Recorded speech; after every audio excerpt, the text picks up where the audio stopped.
Queridos amigos y amigas, soy el Padre Jimmy. Bienvenidos a La Voz del Nombre, nombre con mayúscula. Empiezo con la voz baja, respirando hondo. Deja que cada palabra sea medida y que el silencio entre ellas como si fuera un instrumento más, ¿vale?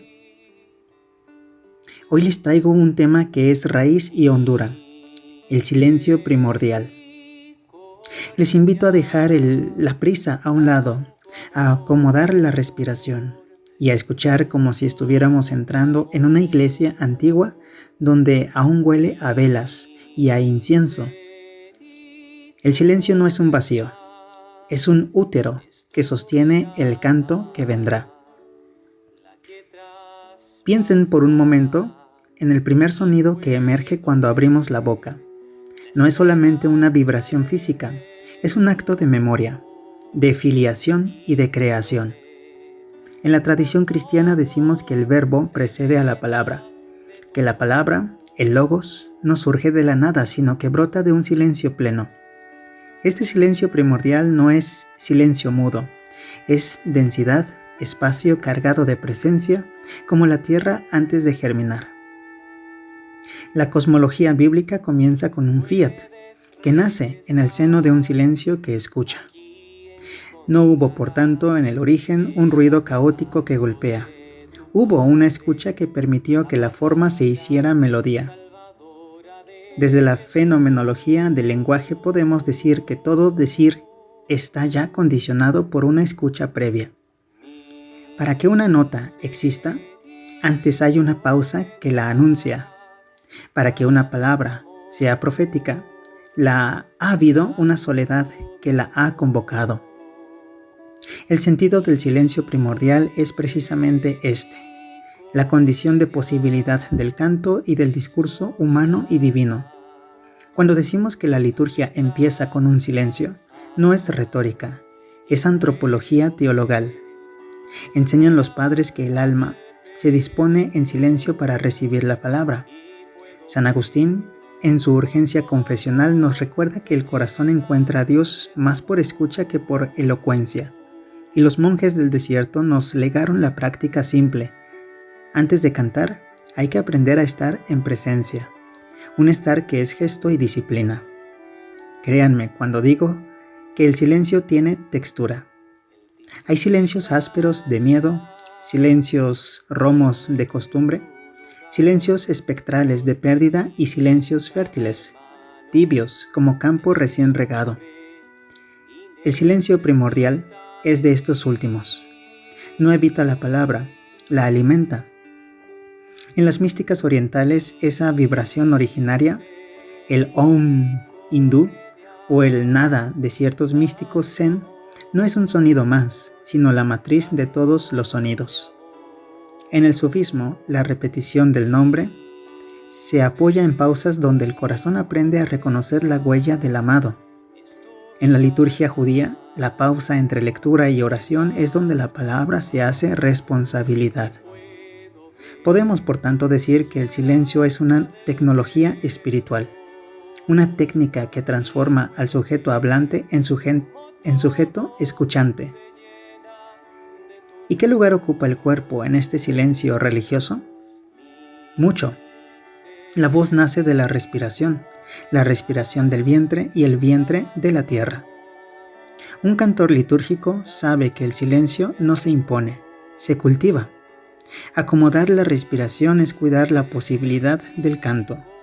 El cuerpo aprende una gramática del reposo, postura, fibra, tiempo. Incluso en la música, el silencio se escribe. Son las pausas en la partitura que permiten que florezcan las notas. En el contrapunto renacentista, la pausa es argumento. En el canto gregoriano, la respiración modela la frase teológica. Todo arte musical que aspire a lo sagrado sabe que la pausa no es ausencia sino sentido. Ahora imaginen la liturgia como una conversación larga entre tiempo y eternidad, en la cual el silencio primordial actúa como puente secreto. La Eucaristía, rito y canto, contiene en su centro un momento de silencio. La consagración no se grita, se escucha. El sacramento encuentra su nombre en la pausa que le permite ser misterio. Por eso hablamos de la gramática de la vida como sacramento sonoro. Cada gesto litúrgico es una palabra que ha aprendido a esperar. Y la espera se hace audible en el silencio. Así el acompañamiento espiritual que propone la música litúrgico-patrística no es una técnica para llenar vacíos con melodías. Es un arte de intervenir en el silencio para que el otro descubra su propia voz en la presencia divina. Esto contiene consecuencias prácticas para nuestro ministerio. Cuando acompañamos, no llenamos la soledad del otro con nuestras respuestas. Ponemos el silencio que permita brotar la palabra propia del acompañado.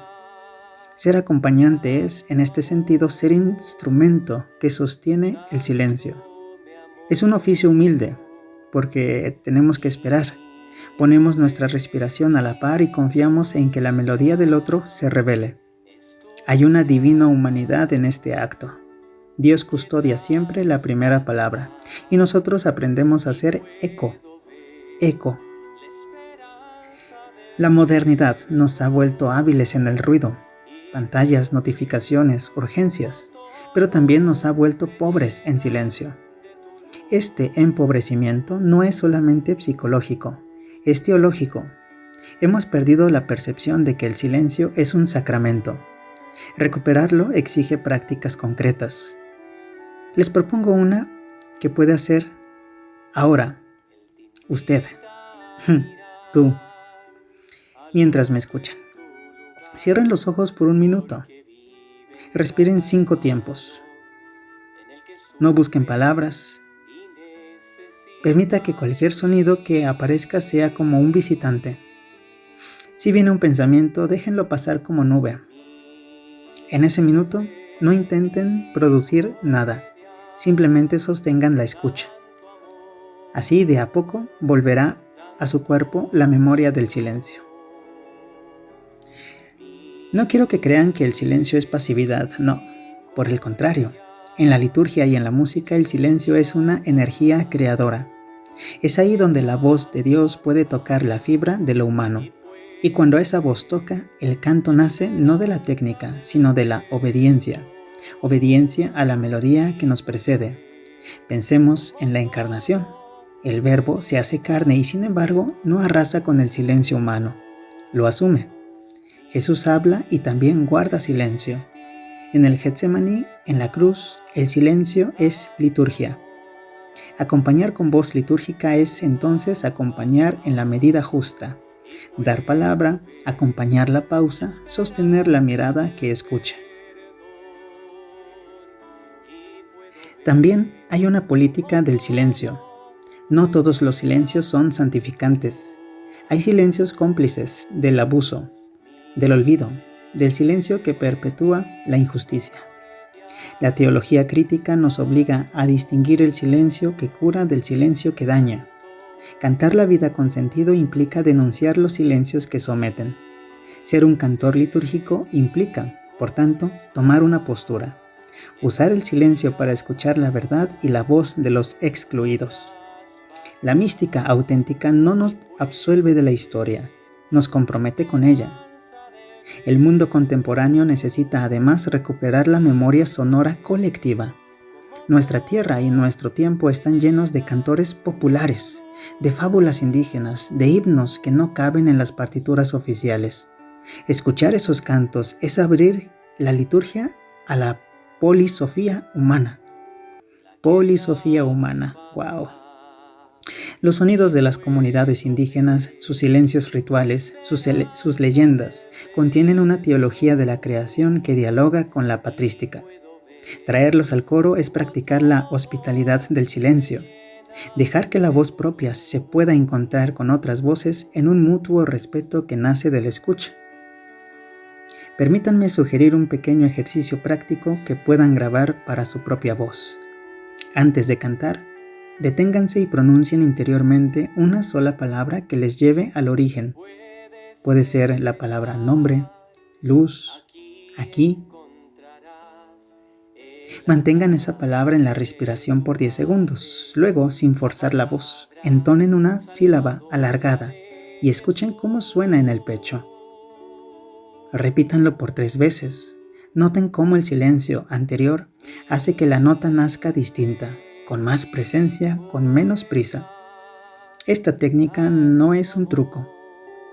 Es un rito miniatura que nos recuerda la relación entre espera y canto. Y ahora, para quienes acompañan pastoralmente, cuando el otro hable, cuiden un silencio posterior. No rellenen la pausa con interpretación inmediata. Un silencio bien colocado permite que la palabra del otro termine de madurar dentro del interlocutor. En la práctica del acompañamiento polifónico que proponemos en este curso, aprenderán a manejar 3 tiempos: la respiración del que habla, la pausa que sostiene y la respuesta que libera. Este triángulo es litúrgico, es humano y es divino. Cierro esta sesión con una palabra de esperanza. El silencio primordial es siempre promesa. Aunque nuestras ciudades, redes y agendas quieran convencernos de lo contrario, el alma humana sigue siendo un oído. Si aprendemos a cuidar ese oído, la vida se vuelve cántico, no porque las penas desaparezcan, sino porque las palabras encuentran su lugar y la música transforma la memoria en gracia. Antes de despedirnos, les pido un favor. Escriban en los comentarios, si escuchan esto en YouTube, ¿cuál ha sido su experiencia del silencio hoy? O escríbanme en el chat de WhatsApp. Compartan por favor una palabra que les haya surgido en el ejercicio. Y si este episodio te ha hecho bien, compártelo con alguien que necesite aprender a escuchar. Yo, como acompañante, sacerdote, misionero, cantor, seguiré aprendiendo junto con ustedes. Nuestro ministerio es polifónico. Cada uno trae una voz y el conjunto se ofrece como ofrenda. Les dejo como sello un poema breve que sintetiza este encuentro con el silencio primordial. En la caverna donde antes callaba la luz, mi nombre aprendió a esperar. No fue un grito lo primero, sino un sostén, una palabra que amamantó la palabra, y cuando la voz al fin rompió la costra del silencio, vino suave, sembrada de escucha, y la tierra cantó con ella. Gracias por escuchar. Nos encontraremos en el siguiente episodio para seguir aprendiendo a habitar el jardín secreto del corazón con la voz y con el silencio. Hasta pronto.